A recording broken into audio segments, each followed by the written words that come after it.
사마리아를 수도로 했던 이스라엘은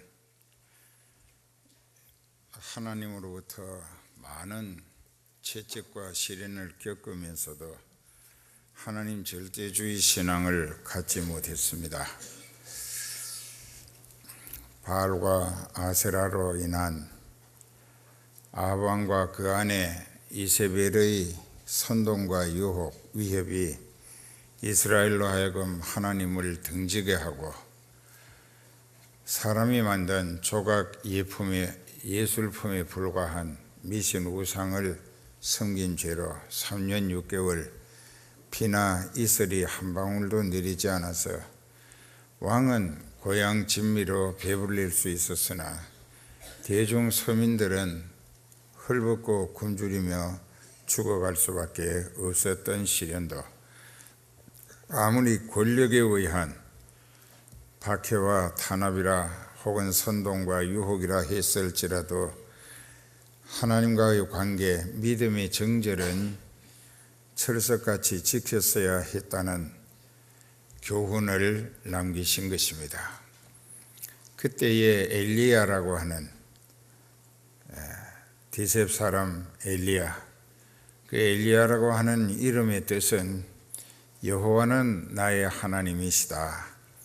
여호와는 나의 하나님이시다. 다 같이 여호와는 나의 하나님이시다. 참 그 성경에 등장하는 그 시대에 가장 요긴한 역할로 하나님이 힘있게 쓰신 사람들마다 그 이름의 뜻이 상당히 깊습니다. 그 여호와는 나의 하나님이시다. 다 아합과 그 왕비로 온 시돈의 엣바알의 딸 이세벨의 위협과 협박, 그리고 선동과 유혹에 그만 바알과 아세라를 섬기는 일로 이스라엘이 몽땅 다 하나님을 등지고 배은망덕했을 때에도 그들을 살리시는 이는 바알이나 아세라 우상이 아니라 그들의 하나님 여호와였었습니다.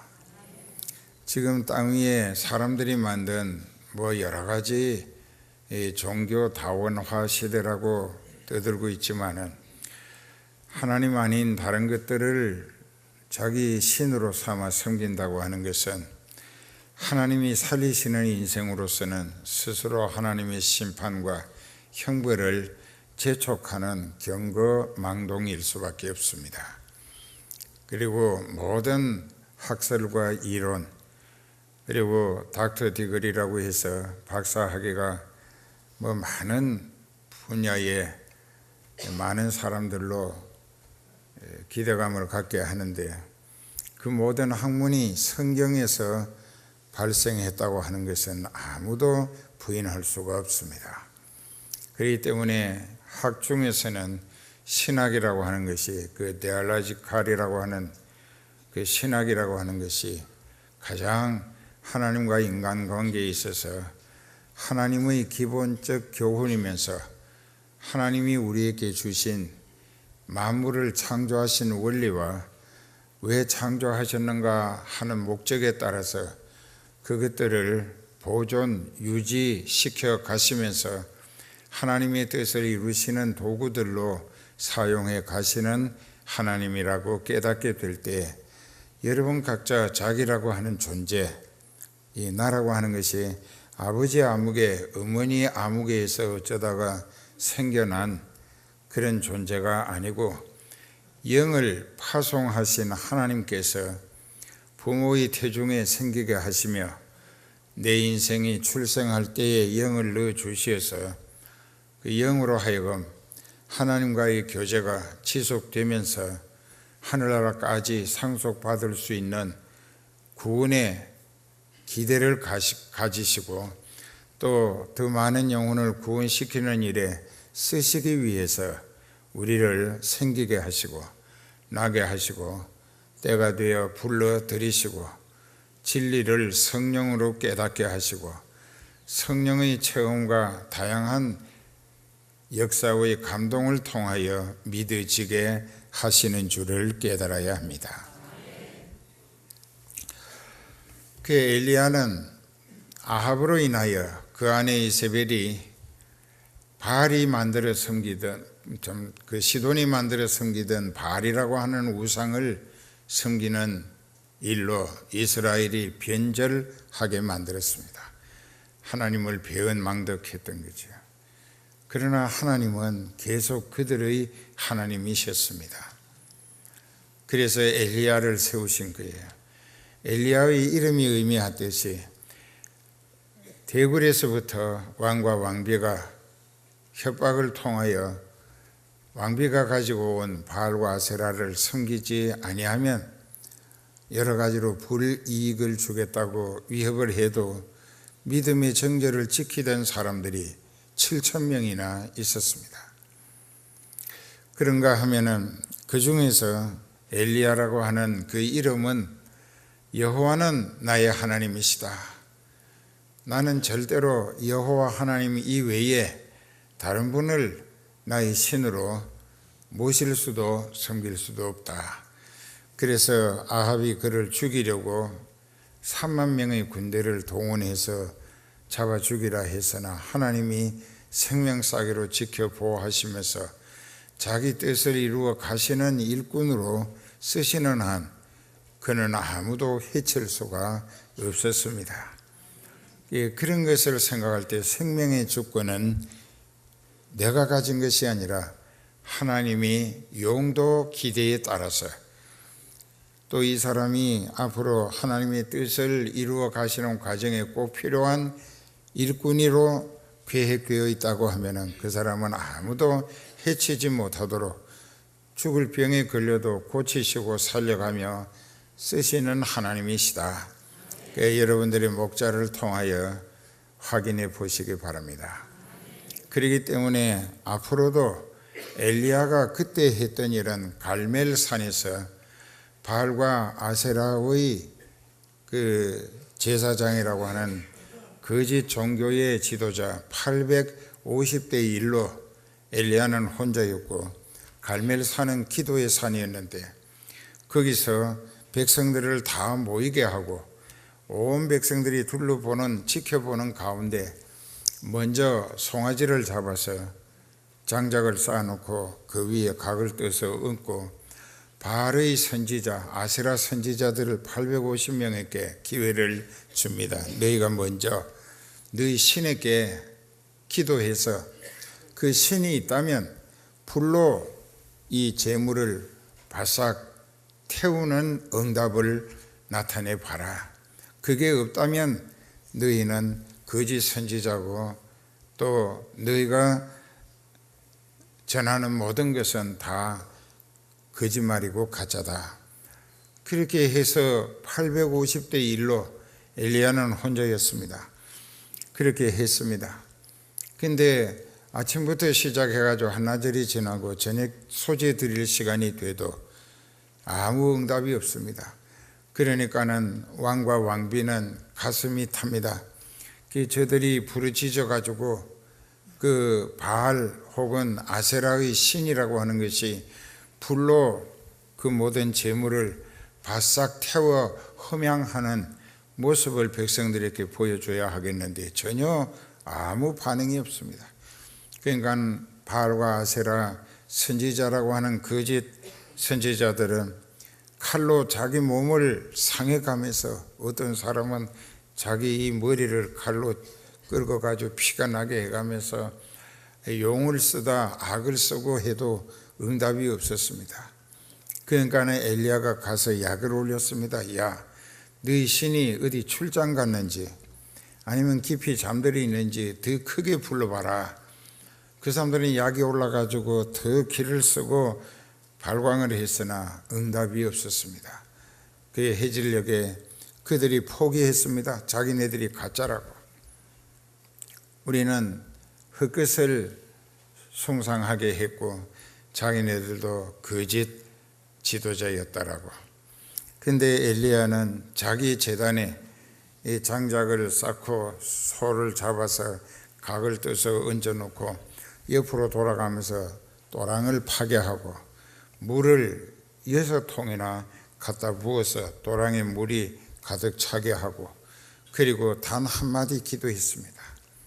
이스라엘의 하나님 여호와여, 이 백성들이 심지가 견고하지 못해서 왕이라는 권력에 눌리고 또 위협과 또 선동과 여러 가지 유혹에 변질해가지고 하나님을 배반하고 배은망덕했던 죄를 용서해 달라고, 그래서 오늘 이 자리에서 불로 이 제단에 임하게 하시는 응답을 통하여 모든 변질했던 이스라엘, 믿음 지켜왔던 이스라엘 할 것 없이 이스라엘의 하나님은 여호와 하나님 뿐이심을 알게 해 주시라고 간절히 기도했어요. 그랬더니 불이 하늘에서 불덩어리가 내려오더니 그 장작 위에 얹어 놓았던 소, 고기 각 얹은 것만 태운 것이 아니라 또랑의 물까지 바싹 말렸다는 것입니다. 그것은 모든 이스라엘이 변절자들까지 다 봤습니다. 그리고 이스라엘 백성들의 입으로 터져 나오는 그 참 부끄러운 고백은 여호와 그는 우리 하나님이시로다. 여호와 그는 우리 하나님이시로다. 그래서 변질했던 이스라엘이 회개하고 엘리야를 통하여 단 한 번의 기도 응답으로 살아계신 하나님 여호와께로 돌아왔습니다.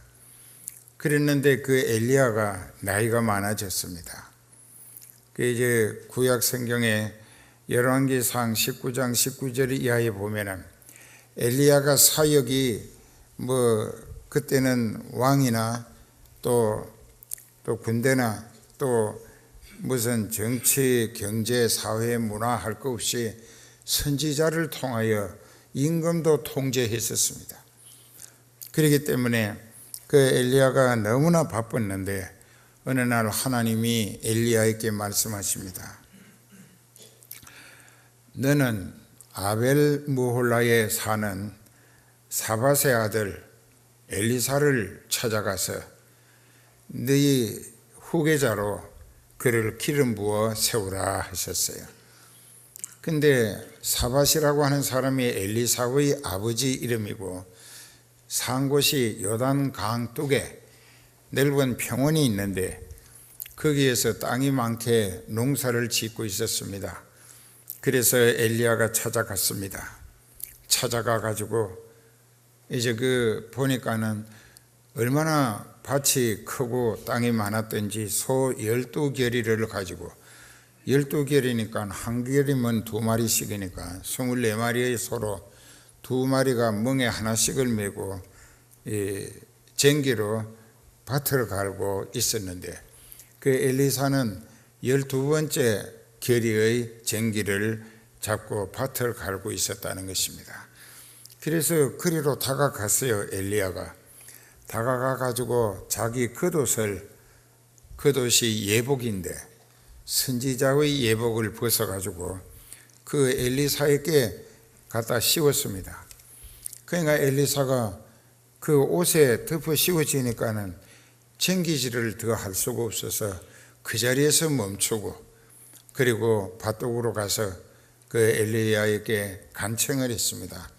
내가 선지자 엘리야 선생님을 따르겠지만은 나로 먼저 내 부모님께 입맞출 수 있는, 즉 작별 인사 올릴 수 있는 말미를 주시라고. 그러니까는 엘리야가 그걸 별로 안 좋게 내가 네게 뭘 어떻게 했다고 그러느냐, 네 마음대로 하라 그랬습니다. 말하자면은 사명을 받은 사람은 세상 관계, 인연 이런 것들에 대해서 거기에다가 시간을 지체할 여유가 없다.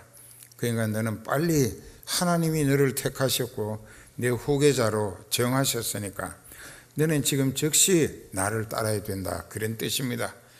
그래서 엘리사가 그 자리에서 자기가 한 결의로 2마리 소를 쟁기 잡고 밭을 갈던 그 소를 잡아서 자기가 지금까지 쟁기로 밭갈던 소 2마리를 잡아서 그 자리에서 잔치를 베풀었고, 근데 그 고기는 소 2마리를 잡았으니까 꽤 많았겠는데 동네 사람들을 다 불러가지고, 그리고 그 쟁기를 부셔서 장작으로 이제 그 모든 고기를 구워서 잔치를 했다는 것입니다. 결단성이 있어야 된다. 그 쟁기를 잡고 뒤를 돌아보는 자는 하나님 나라에 합당치 않다고 예수님도 말씀하셨어요. 누가복음 9장에서. 그래, 우리가 이런 것을 잘 깨닫고 보면은 하나님이 나를 쓰시겠다고 택하시고 부르실 때에, 그때 우리는 세상 미련 때문에 지체해서는 안 되는구나. 그 하던 일을 중단하고 소도 잡고, 그리고 이제 그 쟁기를 부수어서 장작을 만들고 불을 피워가지고 고기를 구워서 그 같이 일하던 사람들과 또 동네 사람들을 불러다가 잔치를 하고 그 즉시 엘리야를 따라 나섰습니다. 그 8년째 따라다니면서 그 엘리야에게 여기 보면 19장 열왕기상 19장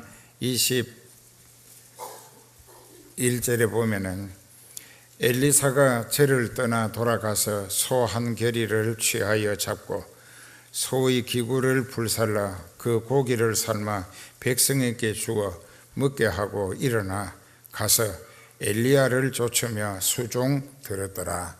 수종 들었더라고 하는 것은 심부름하며 종노릇 했다는 이야기가 됩니다. 그런 지 8년이라는 세월이 지났습니다. 8년간 제자로서의 훈련을 받은 거예요. 그랬는데 어느 날 아침에 엘리야가 길갈이라고 하는 곳에서 있었는데, 엘리사도 같이 있었는데 뭐라고 하는고 하니 하나님께서 나를 베델로 보내신다. 그러니까는 저도 가겠습니다 하고 따라갔어요. 그 베델에 갔더니 그곳에 선지 학교가 있었는데 선지 생도들이 엘리사 보고 뭐라고 하는고 하니 오늘날 당신의 스승 엘리야를 하나님이 당신의 머리 위로 데려가실 것을 아시나이까 했다고요. 그러니까 나도 아니까 너희는 잠잠하라. 그게 이제 선생님이고 제자들이니까 잠잠하라 했어요. 그러니까는 베들에 가서 뭐라고 하는고 하니 여호와께서 나를 여리고로 보내시는데 청컨대 너는 여기 머물러 있어라. 그러니까는 엘리사가 말합니다. 당신의 영혼이 살아있고 하나님이 살아계심을 두고 맹세하는데 내가 절대로 당신을 놓치지 않고 끝까지 쫓아갈 거라고. 그래 붙쫓았어요. 그래가지고 여리고에 갔습니다. 또 여리고에 있는 생도학교가 있었는데 그 선지학교 생도들이 엘리사에게 그럽니다. 당신의 스승인 엘리야를 하나님이 오늘 당신 머리 위로 하늘나라로 데려가실 것을 아시나이까 하니까 나도 아니까 너희는 잠잠하라고 이제 해놓고, 그 다음에 그 여리고에서도 또 엘리야가 말합니다. 엘리사야 너는 여기 머물러 있거라. 그것은 베델에도 선지학교가 있었고 또 여리고에도 선지학교가 있었어요. 그러다 보니까는 자기가 선지학교 교장이었는데 선생님이었던 엘리사를 너는 교장하면서 여기 머물러라. 나는 이제 하나님이 불러서 올라가야 된다. 이런 상황처럼 됐습니다. 그때에 엘리사는 바싹 다가서면서 선생님의 영혼이 살아있고 하나님이 살아계심을 두고 맹세하는데 나는 절대로 선생님을 떠나지 않겠다고 끝까지 붙여 쫓아갔다는 얘기입니다. 그랬더니 엘리야가 포기한 듯이 그러면 네가 내게 원하는 게 뭐냐? 뭘 원하고 나를 끝까지 쫓아다니겠다는 거냐 했을 때 엘리사가 말합니다. 당신에게 임하신 성령, 그 갑절의 성령이 내게 임하시기를 기도합니다. 그 엘리야를 8년간 수종 들고 쫓아다니면서 그를 통하여 하나님이 성령의 능력으로 초자연적인 이적 기사와 표적을 계속 연발하시는 모습을 잘 봤다고요. 하도 그 백성들의 마음이 강팍하고 완악해져서 이적 기사를 보지 아니하고 체험하지 아니하면 그들의 무디고 완악한 심령이 하나님을 향하여 회개하거나 두려워할 줄 모르기 때문에, 그래서 세월이 지나면 세상은 더 극악무도해집니다. 죄악이 더 기승을 부리고 극성스럽게 발전한다고요. 그러니까 엘리야의 시대는 막을 내리지만 엘리사가 시작하는 자기 시대에는 엘리야 시대보다 갑절의 성령이 자기에게 임하셔야 자기가 그 시대의 사명을 하나님 뜻대로 성공적으로 감당할 수 있을 것이라는 기대 때문에 그랬습니다. 그때 엘리야가 뭐라고 하는가 하니, 여호와께서 나를 하늘나라로 취하여 올리실 때까지 나를 끝까지 지켜보면은 네 소원이 하나님으로부터 네게 이루어질 것이다 응답을 받았어요. 너무나 기뻤죠. 그리고 여호와께서 나를 요단으로 보내시느니라. 그 요단까지 따라갔습니다. 그 요단에 갔는데 이제 그 겉옷을 벗었다가 엘리사가 밭가는데 갖다 덮어 씌워가지고 보이지 않아서 이제 중단하고 이제 그 소 잡아서 전기로 불을 피워서 고기를 나누어 먹이고 그 즉시 엘리야를 따라 나선 지 8년. 그랬는데 그 옷은 선지자만이 입는 에봇이라는 옷이기 때문에 그 다시 엘리야에게 드렸고, 그런데 그 엘리야가 계속 입고 다녔는데 요단강가에 갔어요. 요단강가에 가니까는 요단강이 물이 많이 흐릅니다. 그러니까는 그냥 건너갈 수가 없는데 그 엘리야가 자기 겉옷을 벗어가지고 한 줌에 쥐고 그 강물을 이리저리 치니까 강물이 뚝을 이루더니 물이 물에 막혀서 위로 올라가고 이 밑엔 백사장이 드러났어요. 그러니까 스승과 제자가 백사장으로 건너갔습니다. 건너갔는데 갑자기 하늘에서 회오리 바람이, 토네이도라고 하는 회오리 바람이 막 내려오더니 갑자기 불수레에 불로 된 말이 불수레를 끌고 거기 내려왔어요. 그러니까는 하나님이 엘리야를 타라고 하는 거예요. 그 엘리야가 탔습니다. 엘리야가 불말들이 이끄는 불수레에 올라타면서 자기가 쥐었던 겉옷을 밖으로 던졌어요. 그건 무엇이냐? 이제부터 네가 내 후계자라는 뜻입니다. 그게 던지고 났는데 그게 이렇게 정신없이 쳐다보니까는 막 불말들이 끄는 불수레가 엘리야를 태워가지고 회오리바람과 함께 저 하늘나라로 올라가 버렸어요. 그게 한참 쳐다보다가 더 보이는 게 없으니까는 엘리사가 정신을 차리고 생각해 보니까 엘리야는 하나님이 데려가셨구나. 그 이제 내가 그분의 후계자로 이스라엘의 영적 지도를 해야 하는데 내가 어떻게 할 것인가? 내가 엘리야에게 질문에 대답한 것처럼 당신의 성령이 내게 갑절이나 임하시기를 원하나이다 했을 때 네가 나를 끝까지 하나님이 데려가실 때까지 쫓아다니면서 지켜보면은 네게 그렇게 될 것이다 했거든요. 그래서 생각이 난 거예요. 그래 보니까는 엘리야가 불수레를 타고 이제 올라앉으면서 밖으로 던진 겉옷이 저기 있단 말이에요. 그래서 가서 그 겉옷을 주었습니다.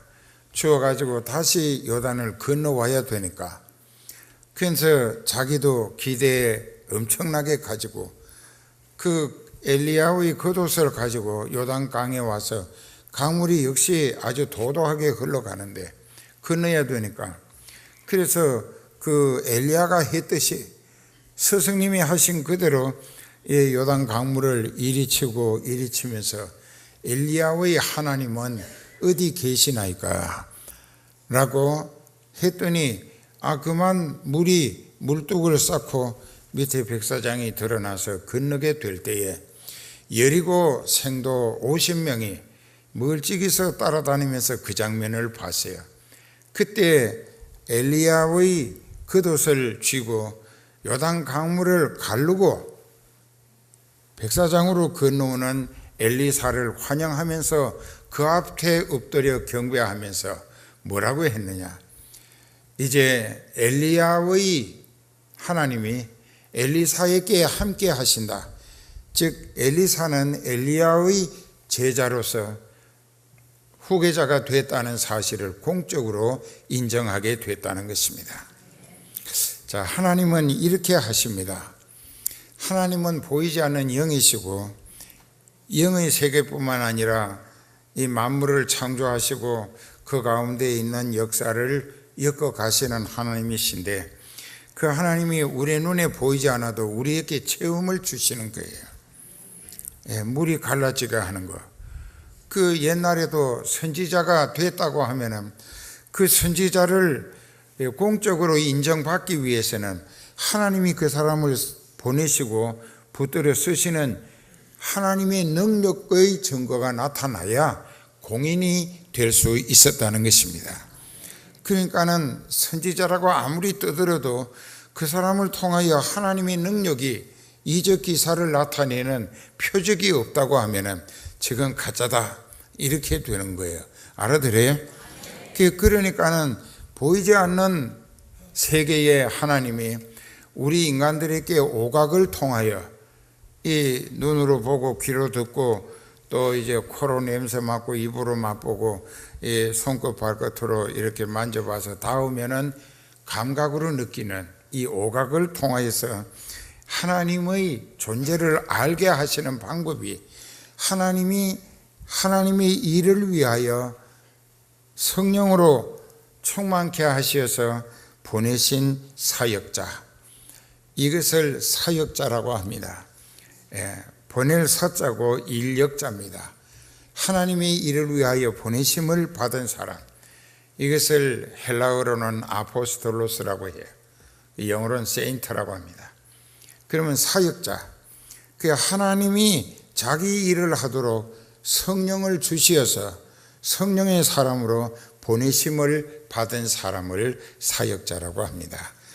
그러면 그 하나님이 보내셨다는 증거가, 모세가 호렙산에서 만난 하나님, 막대기 하나 가지고 애굽에 되돌아갔을 때에 그 바로 앞에 가서 그 막대기를 통하여 이적 기사를 여러 번 나타내게 될 때, 그때 이스라엘 모든 사람이 자기네들의 하나님 여호와가 보내신 하나님의 사역자로 받아들였던 것입니다. 알아들어요? 오늘 장 목사도 여러분들이 장 목사를 통하여 나타나지는 진리의 말씀, 권능의 말씀, 이적 기사, 여러 가지 이적 기사, 초자연적인 능력의 역사를, 나는 아무것도 아니지만은 하나님이 이 손을 얹고 기도했을 때 나 환자도 깨끗이 낫고, 또 장님이 눈도 뜨고, 또 벙어리가 말도 하고, 안전병이가 뛰어다니고, 이런 여러 가지 암도 낫고, 이런 이적 기사들이 무엇을 의미하느냐? 하나님이 보내신 하나님의 사역자라는 증명이 된다. 그러면 이제 그런 것들을 통하여 오늘 이제 본문이 여기 이제 제목을 사역자의 권능과 권위 한번 따라합시다. 사역자의 권능과 권위. 사역자의 권능과 권위. 권능이라고 하는 것은 헬라어로 디나미스라고 여러 번 말씀드렸죠. 영어 성경엔 다이나마이트라. 그랬는데 권위라고 하는 것은 이제 영어로 카리스마라고 그럽니다. 그 헬라어로도 카리스마타라고 되어 있습니다. 그러면 우리가 이 권위라고 하는 것은 하나님의 사람이라는 것을 하나님이 보증서 주시는 조건을 권위라고 합니다. 즉 하나님의 권위, 이것을 신적 권위라고 합니다. 그러니까는 여기 오늘 이제 우리가 이 말씀을 잘 듣고 깨달아야 하는데 시간이 벌써 많이 갔네요. 사역자의 권능은 어떤 것인가? 여기 이제 그 엘리야가 떨어뜨린 겉옷을 가지고 엘리사가 요단강물을 가르고 물뚝이 물을 막아 그 밑에 드러난 백사장으로 건너오는 사건을 50명의 여리고 성도들이 목격했다 이게요. 그것을 보면서 아까 건너갈 때에 엘리야가 했던 그대로 엘리사가 같은 방법으로 건너오는 것을 보고 아하, 하나님이 엘리사 대신에 저 사람을 후계자로 세워 쓰시는구나 하는 것을 공적으로 인정받게 해 주신 거예요. 그렇게 하고 이제 그 사람들이 엘리야의 시체를 찾겠다고 이제 민망할 정도로 간청을 했습니다. 엘리야는 하나님이 데려가셨는데 성도들이 뭐가 생각이 짧아서 이 인간적인 생각을 가지고 하나님이 불수리에 싣고 불말들로 끌어 올라가시다가 공중에 얼마만큼 올라가서 내던지면은 어디 떨어져 가지고 시체가 있을 거 아닌가. 우리가 제자된 입장에서 장례식이라도 모셔드려야지 하고 시체 찾으러 가게 해달라고 엘리사에게 간청을 했어요. 갈 필요 없다. 하나님이 데려가셨다 해도 안 듣고 민망할 정도로 했기 때문에 가보라 했더니 사흘을 찾다가 와가지고 아무데도 시체가 없었다고. 그러니까 내가 헛수고할 거니까 가지 말라고 하지 않았더냐 했습니다. 여기에서 이제 우리는 또 한 가지 엘리사를 하나님의 사역자로 엘리야의 후계자로 세워 쓰시는 증거를 여리고에서 나타내시는데 이제 여리고에 갔습니다. 그 여리고는 종려의 도성이라고도 하고 향기의 도성이라고도 합니다. 거기는 온갖 이제 향 재료가 많이 생산되기 때문에 그 당시 아주 큰 도시였었습니다. 그랬는데 거기에 이제 엘리사가 갔어요. 갔더니 그 엘리사를 보고 바로 그 지역 사람들이 뭐라고 하는 거 아니, 내 주여, 엘리사를 보고 주라고 합니다. 왜 소문이 벌써 거기까지. 엘리야는 불수레를 타고 불말들이 끌어서 하늘나라로 하나님이 데려가셨다. 그리고 이 후계자로 엘리사가 하나님이 쓰시는 사역자다 하는 것을 알고 내 주여 했습니다. 주여, 이 곳은 참 아름답고 지역도 좋고 그리고 많은 것이 살기 좋은 조건이 있지만은 단 한 가지 물이 나빠서 사람들이 빨리 죽고 또 모든 곡식들이 연걸기 전에 이 열매 맺어 가지고 한창 연걸기 위하여 열매가 자라다가 다 썩어 빠진다 이게. 그러니까 농부들이 이 맥이 빠지는 거죠. 그래서 그렇다고 걱정을 했습니다. 그 성경을 잘 깨닫고 보면은 그 말을 백성들로 하게 하시니도 하나님이셔. 알아들어요? 제가 여러분들과 목회 상담, 목양 상담을 할 때도 어떤 사람이 와서 자기 사정을 얘기하는데 그 사람이 말하는 말 속에 이미 자기 문제의 해답이 그 사람 입으로 나온다고. 뭐 우리가 하나님 이거 어떻게 할까요? 안 해도 그 사람 말 속에 그 사람 문제의 해결책이 그 사람 입으로 나온다고. 하나님이 그렇게 하게 하시는 거예요. 여리고 사람들이 엘리사를 보자마자 여기 토산물이 연걸기 전에 익기 전에 물로 빠져서 우리가 농사를 지으면서도 맥이 빠지고 힘드니까는 이걸 어떻게 좀 해 주시라고 그렇게 부탁할 수 있었던 것은 엘리사에게 대한 기대가 그렇게 할 수 있을 것이라고 기대되어졌기 때문에, 즉 믿어졌기 때문이라 하나님이 그렇게 만드신 거예요. 그러니까는 엘리사가 그래 그러면 새 바가지에다가, 새 그릇에다가 소금을 한 바가지 가져와라. 그 소금을 가져왔어요. 가져오니까 물 근원으로 가서 그 물 근원에다가 소금을 다 쏟고 나서 돌아서 가지고 하는 말이, 여호와의 말씀에 내가 이 물을 고쳤으니까 이제부터는 사람이 빨리 죽거나 또 곡식이 연결기 전에 물로 빠지는 일이 없을 것이다. 하나님의 말씀으로 엘리사가 말했던 그대로 오늘날까지, 지금까지 여리고의 물은 참 좋다는 얘기입니다. 이것은 하나님의 사람은 왜 사역하게 보내시는가? 백성들의 영혼을, 지옥 가는 영혼을 천국 들어갈 수 있도록 하늘 소망을 일깨우기 위한, 하나님께로 회개하고 돌아오게 하는 역할이 주된 사명이면서, 그렇게 하시기 위하여 하나님의 사역자를 통한 그 백성들의 죽이는 문제들까지 살리는 조건으로 바꾸어 주시는 역할도 하나님의 사역자를 통하여 하나님은 성령의 무한하신 능력으로 체험시켜 주시는구나. 이것을 오늘 우리에게 기대하게 한다 이게. 이런 문제는 이것까지 어떻게 목자와 상담하고 하나님께 기도하는가? 아니, 어떤 문제든지 간에 하나님은 못해 주실 일이 없다는 사실을 알게 해 주시기 위함이었다는 것입니다. 그런데 그 다음에 한 가지 보면은, 그 다음에 참 안 좋은 일이 생기는데, 거기 보면은 이제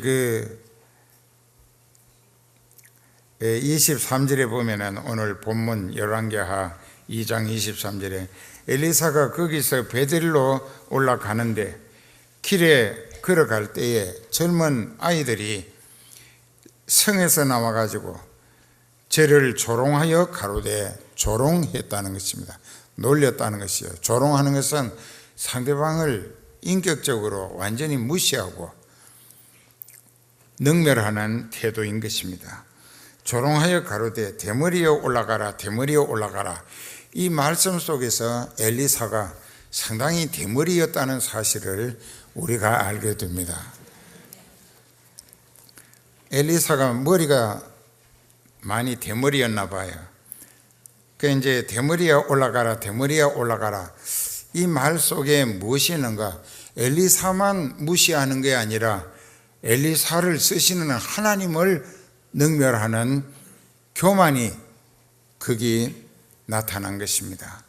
그 대머리에 올라가라, 올라가라 하는 말은 네 선생님 되는 그 엘리야를 하나님이 불 수레에 태워 불말들로 회리바람을 타고 하늘나라로 올라가게 만드셨기 때문에 너도 올라가라 이겁니다. 그러니까 하나님이 하나님의 뜻을 이루시느라고 초자연적인 능력으로 역사하신 그 모든 사건들을 이 아이들이 조롱을 한다 이게. 그리고 하나님의 존재를 능멸하고 무시하고, 그러니까는 엘리사를 무시하는 태도는 곧 엘리사를 세우시고 보내시고 붙들어 쓰시는 엘리사의 하나님을 무시하고 능멸하는 게 됐습니다.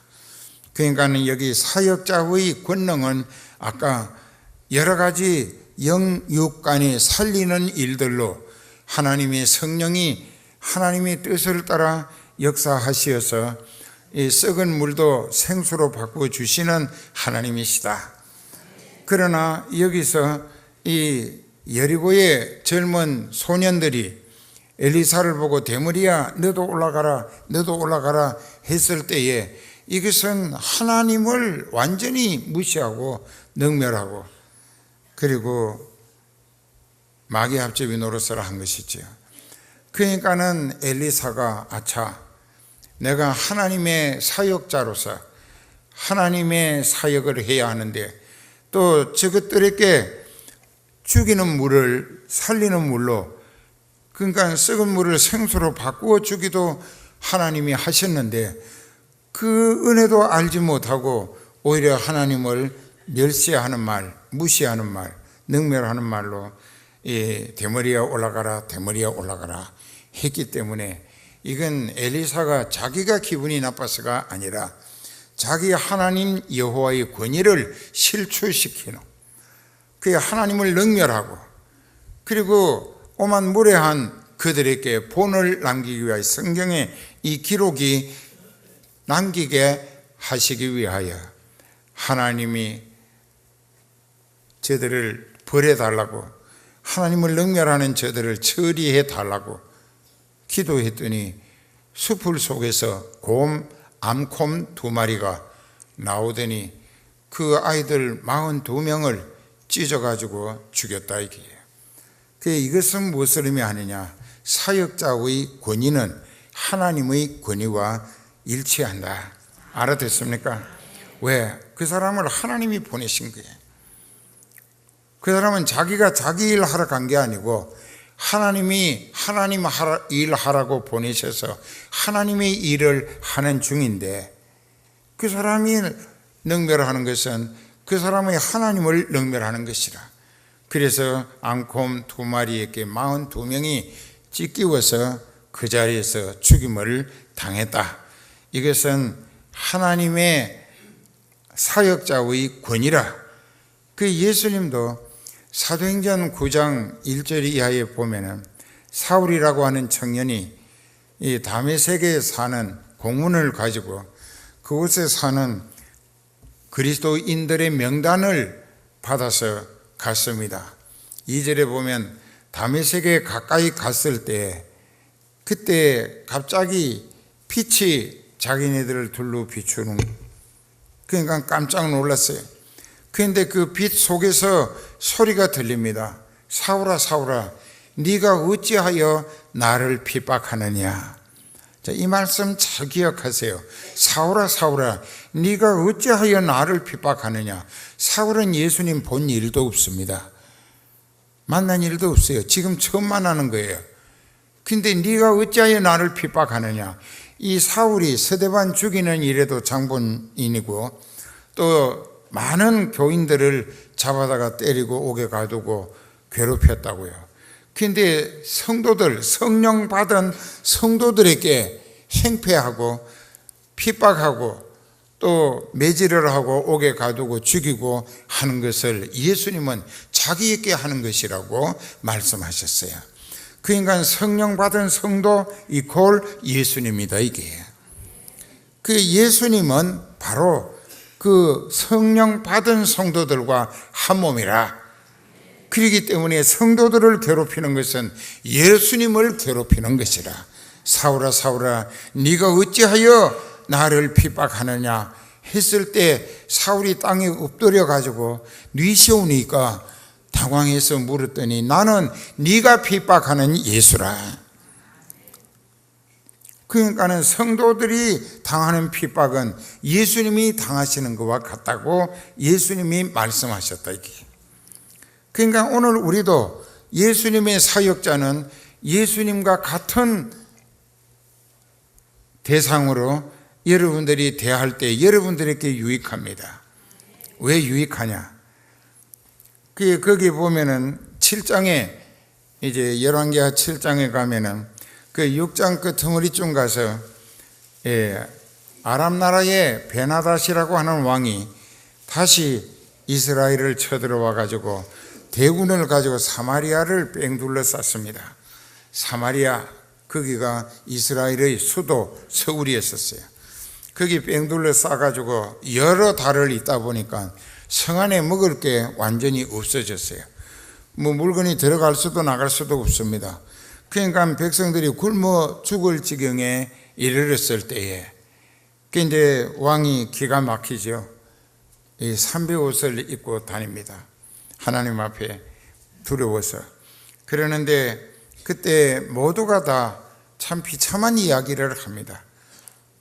그렇게 했을 때에 먹을 게 없어요. 그 뭐 다 굶어 죽어가는 판인데, 그런데 엘리사가 하나님 앞에서 뭐라고 했느냐?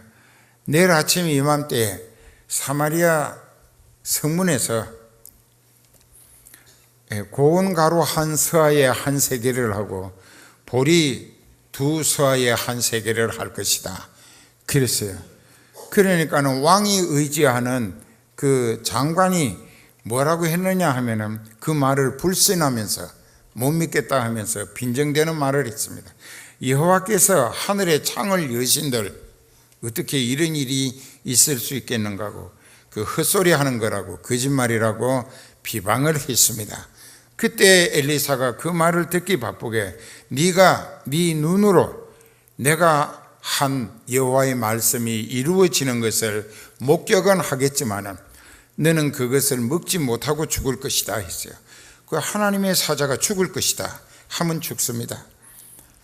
그리고 이제 그날 밤에 하나님께서 그 아람 군대들로 하여금 뺑둘러 진치고 있는 군대들에게 막 큰 군대가 행군하는 소리, 마병, 마차가 굴러가는 소리, 전쟁의 신호 소리 이런 것들을 아람 군대에게 막 들리게 해가지고 그들이 그만 이거 큰일 났구나, 우리가 다 몰사하겠구나, 그리고는 알몸으로 무기만 가지고 전부 도망갔어요. 그리고 그들의 진쳤던 막사에 그들이 다른 나라에서 쳐들어가서 점령하고 빼앗아다가 자기 것이라고 챙겨놓았던 천막마다 엄청난 먹을 거 입을 거 보물이 있었습니다. 그런데 그 성문에 나 환자 4사람이 있었는데 이 사람들이 생각을 합니다. 우리가 굶어 죽게 생겼는데 성 안에 들어간다고 해도 아람 군대가 못 들어가게 막아 죽일 것이고 또 우리가 어디 가서 빌어 먹을 데도 없고 이제 우리는 속절없이 죽었구나 했는데 그 중에 하나가 말합니다. 혹시 우리가 아람 군대의 그 진지에 가서 빌부터 가지고 사정해서 목구멍에 풀칠할 것이라도 얻어먹을 수 있는가 가보자. 이래도 죽고 저래도 죽을 판이면 그걸 할 셈치고 한번 가보자. 그리고 갔는데 가가지고 보니까 막사가 다 비어 있어요. 아람 군대가 전부 혼비백산에서 도망가도록 하나님이 만드신 거예요. 그러니까 말들이 그냥 있고, 그리고 뭐 천막 안에 들어가니까 먹을 거 고기 덩어리, 뭐 가루, 뭐 옷가지, 또 보물 감나갈 만한 게 엄청 많이 있다고. 이 나 환자 4사람이서 이고 지고 안고 자기 몫을 잔뜩 채워가지고 나 환자 속으로다가 갖다 놓고 앉아서 배가 잔뜩 부르도록 먹고 나서 생각해 보니까 오늘 우리가 성 안에서 굶주리고 기사하는 굶어 죽어가는 사람들이 있는데 우리만 배불리 먹고 있을 때가 아니다. 이 사실을 성 안에 알리자. 그래서 가서 그 보초에게 이야기를 했어요. 왕에게 보고가 되고 왕이 나와서 둘러보게 했는데 그 둘러본 사람들이 아람 군대가 전부 도망가고 그들의 군장 또 그 외에 뭐 여러 가지 물건들이 천막마다 가득가득 있나이다.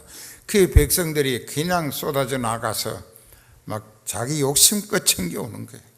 자, 하나님은 이스라엘을 길들이기 위해서 아람 군대로 위협을 당하게도 하시고 또 아람 군대를 통하여 굶주린 그들을 먹여 살리기도 하시는 하나님이시라.